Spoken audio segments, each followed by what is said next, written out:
May lilipat sa PDP laban. Aba. Approves sa mga DDS. Aba.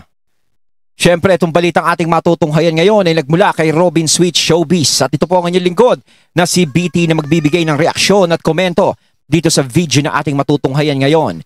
At huwag na natin pagtagalin at sabay-sabay na natin panoorin ang laman ng video na hatid sa atin ni Robin Sweet Showbiz at bibigyan natin ng reaksyon ng balitang ito. Pasok! Pinangunahan ni Pangulong Marcos Jr. ang kampanya ng Alyansa para sa Bagong Pilipinas sa Laguna noong March 22, kasunod ng kanilang pagbisita sa Cavite. Ang Laguna ay may mahigit 2.1 million registered voters, kung saan halos 1 milyong boto ang nakuha ni Marcos Jr.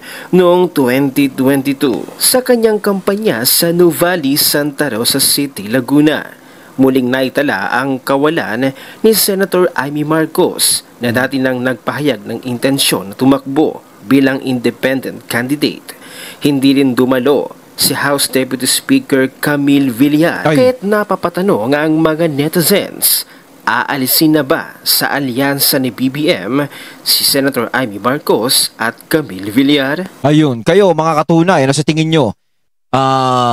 Si Camille Villar ba magtutuloy-tuloy pa sa alyansa? Yan yung mga nagiging katanungan natin ngayon dahil nga sinasabi dito na parang hindi sila nakikita, no? At lalong-lalo na syempre alam naman natin kung kanino sumimpat siya, yung yung mga magulang ni Camille Villar, 'di ba? Alam naman natin na kaibigan ng mga Duterte ang mga Villar, 'di ba? Pero talagang nagiging tanong talaga sa akin, kung kaibigan ng mga Duterte ang mga Villar, bakit nasama sa alyansa si Camille Villar? 'Di ba? Oh, parang ang gulo na naman. Kaya tayo naguguluhan, hindi lang tayo sa fake news naguguluhan din tayo dito sa nangyayari. 'Di ba? Dahil nga ilang beses na silang absent sa kanilang senatorial campaign. Ngunit kung ating hihimayin, ang mga Villar ay talagang alay ng dating Pangulong Duterte. Di ba? Ang pamilya Villar alay ng dating Pangulong Duterte. Bakit napunta nga si Camille doon? Di ba? Para mas maganda kung sasagutin ng mga Villar 'yon, di ba? Kung bakit napunta si Camille doon sa alyansa. Kasi nga ang dami pa rin naguguluhan, ang dami pa rin nagtatanong na gano'n. Di ba? Kung bakit napunta si Camille doon. Oh.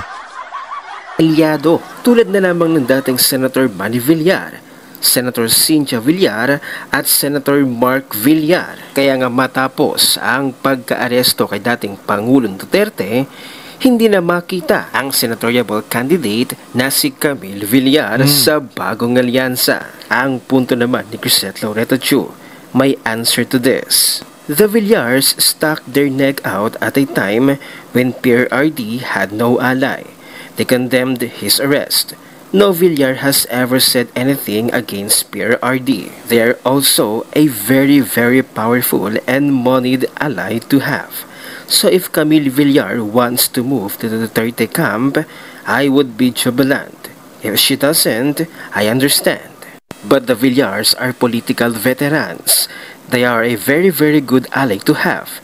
And sa panahong ito, when the Dutertes are super condemned, then there's nothing that they will get from siding with the Dutertes. So yes ako sa mga Villar na super duper resounding, and I believe Camille will have a better chances under PDP. Kasi sa nangyayari ngayon sa mga Duterte, kung ikaw mapapasama ka sa ng mga Duterte, is mabibigyan ka ng pansin eh. 'Di ba? Mas dahil nga kung pagkukumparahin mo yung dalawang partido, is mas maraming tao ang nakikisimpatya sa PDP, sa kung sinong ini-endorse ng mga Duterte. Ngayon bilang politiko, syempre, kumakandidato ka, naghahanap ka ng mga partido na ikapapanalo mo kung saan ka pupunta. 'Di ba? Kaya nga nagkakaroon ng partido, ito malakas to, dito ako sasama. Ito malakas to.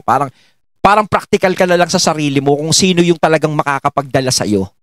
'Di ba? Pero ito, wag na natin pag-usapan yung ganoon. Kasi siguro kaya nangyari to, syempre, kaibigan ng mga Villar si Duterte, parang ayaw naman nilang kahit papaano may masabi sa kanila yung mga tao.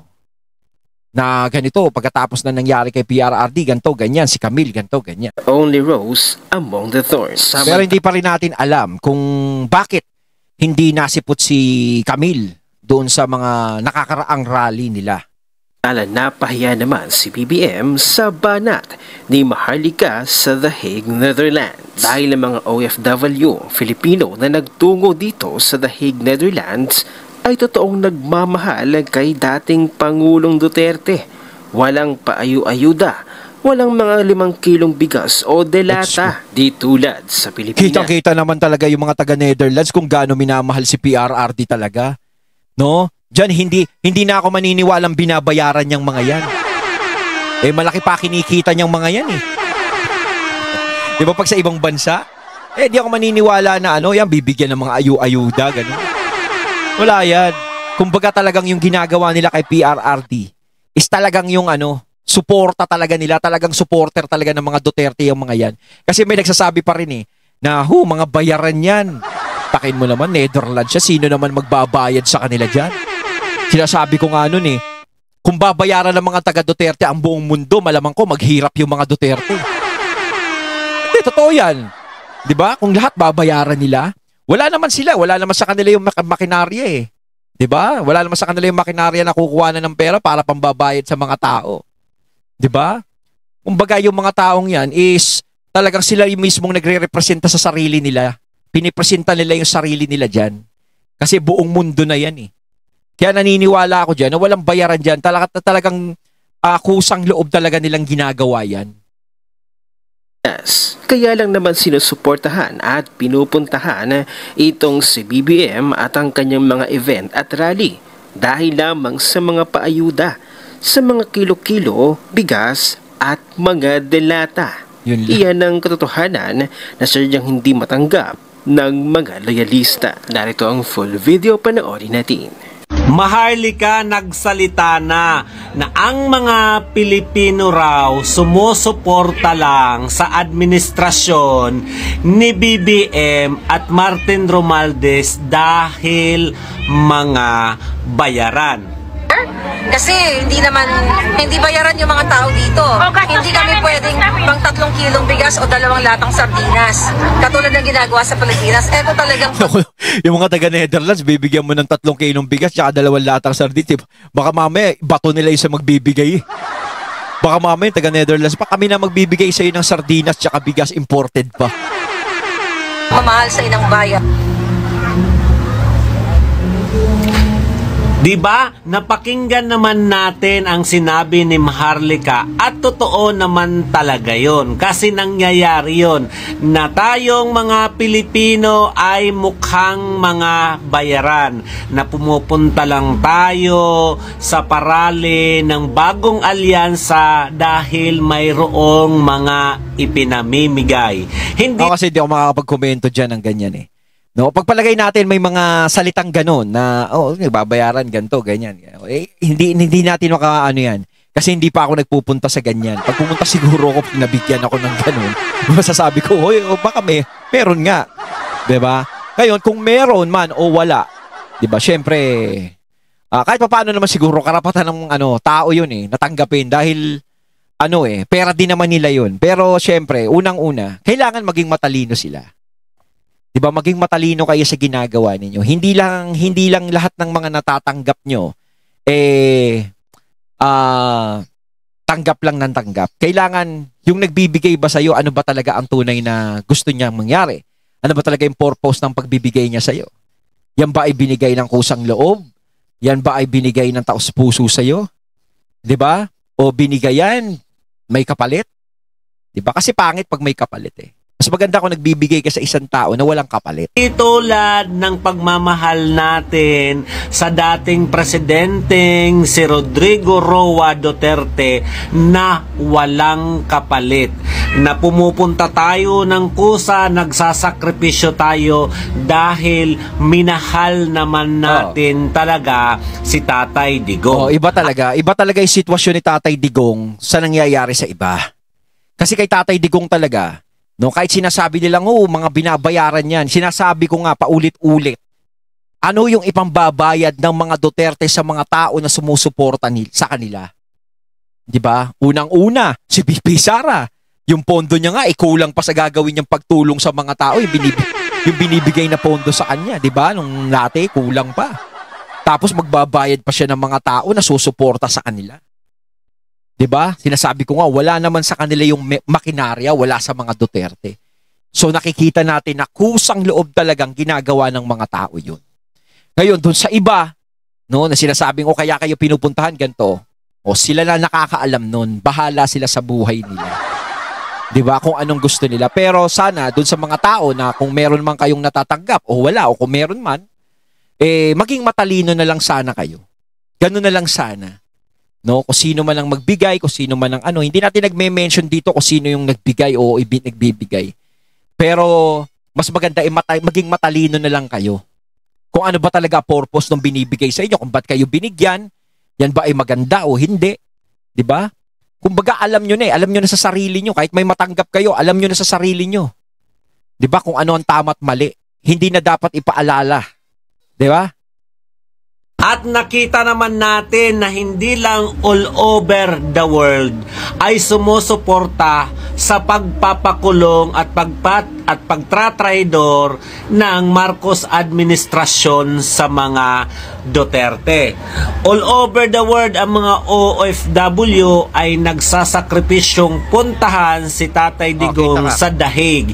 Hindi man nila makikita ito ng personal pero pumupunta sila doon sa iba't ibang dako ng bansa para suportahan at makisimpatya sa ginawa na pangingidnap ng gobyernong ito kay Tatay Digong. Yun talaga yung tumatak sa karamihan, yung kidnap, salitang ganyan. No, yung salitang ganyan talaga tumatak. No, sa nangyari nga kay Tatay Digong dahil hindi raw dinaan sa tamang proseso. No, sana na lang dinaan na lang sa tamang proseso para walang naging ganito eh. Hindi pa siguro lumaki ng ganito yung problema.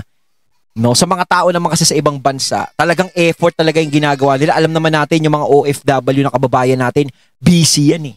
Maraming ginagawa lalong-lalo na sa ibang bansa. Iba ang trabaho doon sa trabaho dito eh. Talagang dyan busy ang mga tao pero nabibigyan talaga nila ng oras si Tatay Digong. Nakikita natin sila na nagkukumpulan dyan, talagang nag-aano. 'Di ba? Iba talaga yung ginagawa nilang pagmamahal kay Tatay Digong diyan. At ang pinakamagandang sitwasyon na nangyari at narinig natin ay ang pagpapahayag ng suporta ng INC na mali ang ginawa ng gobyernong ito, mali yung ginawa nila na hindi nila idinaan sa tamang proseso, sa tamang batas, yung paghuli at pagkulong kay Tatay Digong na bakit hindi nilitis dito sa Pilipinas. Ayun. At bakit isinuko agad sa ICC o sa ibang bansa. Yun talaga yung nagiging himutok ng mga tao. Bakit nga naman hindi muna dito dinaan? Kaya kasi sinasabi ko, sana ginawa nyo na lang ng proseso dito sa Pilipinas para hindi na lumaki ng ganyan yung problema. 'Di ba? Kasi hindi lang naman yung INC ang nagsasalita ng ganyan na mali yung nangyari, no? Hindi lang naman kundi may mga ibang tao rin, may mga abogado rin na nagsasalita na hindi naman sa Duterte, pero nagsasalita sila ng mali, may mga taong nagsasalita na mali. Kaya pinaglalaban si Tatay Digong, 'di ba? Kaya nakakatanggap yung administrasyon ngayon ng mga hindi magagandang salita. Sana na lang para hindi na lang umabot sana sa ganito, is dinaan na lang sa tamang proseso kung ano ba dapat yung proseso na gawin. Kung dito sa Pilipinas, kung hinihiling ng mga tao dito sa Pilipinas, di dapat dito nilang ginawa. 'Di ba? Sana wala pang problema. Kaya ang pagtitipon ng ICC, hindi po ito suporta sa birthday ni Tatay Digong. At hindi rin po ito suporta sa administrasyon. Ito po ay suporta para sa tamang batas. Ang gusto ng INC na yung paghuli o pagkulong kay Tatay Digong ay dapat nasa tamang pagdidesisyon. Dapat dumaan ito sa batas ng Pilipinas at dapat hindi natin isinusuko ang isang Pilipino. Dahil alam naman natin na ang mga Pilipino noong panahon ni Tatay Digong ay nagbibigay pa nga siya ng blood money or di kaya hindi siya nagpapadala ng mga OFW sa ibang bansa pag minamaltrato. Pilit niyang pinauuwi. Pero tayo sa administrasyon ni BBM ay isinuko ang isang Pilipino at gustong litisin sa ibang bansa. Yun lang. Kaya sa darating na March 28, sama-sama tayong mga Pilipino. Ayun, sa birthday ni Tatay Digong, no, sa March 28, kahit ako, naiintriga ako sa kung anong magiging kaganapan sa March 28. Di ba? Inaanyayahan ko para sa isang malawakang peace rally. Yan, peace rally. Bring PRRD Tama home. naman, peace rally Ito lang. po yung ating motto, 'di ba? Kaya sa mga hindi busy ngayong darating na March 28, sama-sama tayong kalampagin ang maling ginagawa ng gobyerno. Ayon, at ating natunghayan ng video na nagbula kay Robin Sweet Showbiz. At syempre, natunghayan din natin yung video na yun, no? Yung nagsasalita na binigyan din natin ng reaksyon. Walang iba kundi si Waray Laban. Ayan, syempre, credits to Waray Laban. Kayo mga katunay, anong masasabi niyo tungkol dito? Comment lang po kayo sa comment box. So once again, I'm BT and I'm out. Peace.